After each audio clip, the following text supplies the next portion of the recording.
اور ایک بڑی وجہ یہ بھی ہے فیڈرل گورنمنٹ پہ بوجھ کی جو NFC ایوارڈ ہے. جی اس میں اب آ جاتا ہے کہ آپ نے اس کو جو بوجھ جو کم کرنے کی بات ہے اس کو ہم ڈاؤن سائزنگ کہتے ہیں اکانومسٹ کے پوائنٹ آف ویو سے. تو آئی تھنک ایک تو آپ کو down sizing serious down sizing کی ضرورت ہے. صحیح. دوسری بات جب آپ کریں گے کہ جی آپ نے جو پھیلاؤ ہے آپ کی ٹیکس ریٹس کا ان کا انسینٹیوز کس طرف جا رہے ہیں. کیا ہم کوئی اگر اس ملک میں انویسٹ کرنا چاہتا ہے تو اس کو کوئی مراحت ملتی ہیں اور کیا فوکس ہے اس کا انویسٹمنٹ پہ.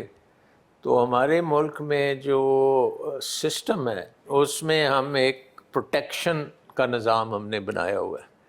پروٹیکشن کا مطلب یہ ہوتا ہے کہ آپ اگر کوئی پاکستان میں چیز بنا رہے ہیں مثلا گاڑیاں بن رہی ہیں تو ہم باہر سے گاڑیوں پہ بہت زیادہ ڈیوٹی لگا دیتے ہیں. بالکل. لیٹ سے 70% ڈیوٹی آپ نے لگا دی کہ باہر سے گاڑی آئے گی تو وہ 70% ڈیوٹی.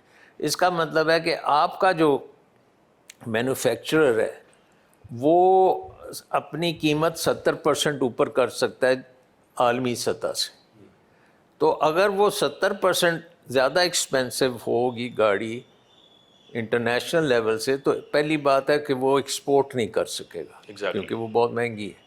اور دوسری بات یہ ہے کہ عوام جو ہیں ان کو بڑی مہنگی چیز ملے گی. سو پروٹیکشن پاکستان کی اکانومی میں میرا خیال ہے کہ ہمارے خطے میں سب سے زیادہ پروٹیکشن پاکستان میں.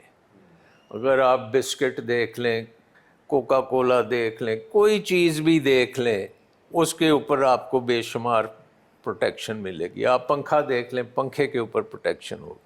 سو اس کا مطلب یہ ہے کہ آپ کی انڈسٹری جو ہے وہ صرف پاکستان کی مارکیٹ کے مطابق چل سکتی ہے, وہ انٹرنیشنل مارکیٹ میں نہیں جا سکتی یا ریجنلی کمپیٹ ہی نہیں کر سکتی. ریجنلی کمپیٹ ہی نہیں کر سکتی. اس لیے ہماری جو کمپیٹیٹیونیس ہے وہ اتنی لو ہے کہ ہم کمپیٹ نہیں کر سکتے.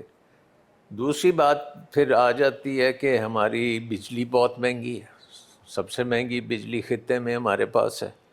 اس کے بعد پھر ٹیکسز کی تو ہم پہلی بات کر چکے, بہت زیادہ ٹیکسز ہیں. اچھا تو اس کا مطلب یہ ہے کہ آپ کی جو انڈسٹری ہے اور آپ کی ایگریکلچر بھی ہے وہ دونوں بیرون ملک کمپیٹیٹیو نہیں ہیں. اندرون ملک وہ کر سکتے ہیں, اور اندرون ملک آپ کو پتہ ہے کہ لوگوں نے پچھلے 3 سال میں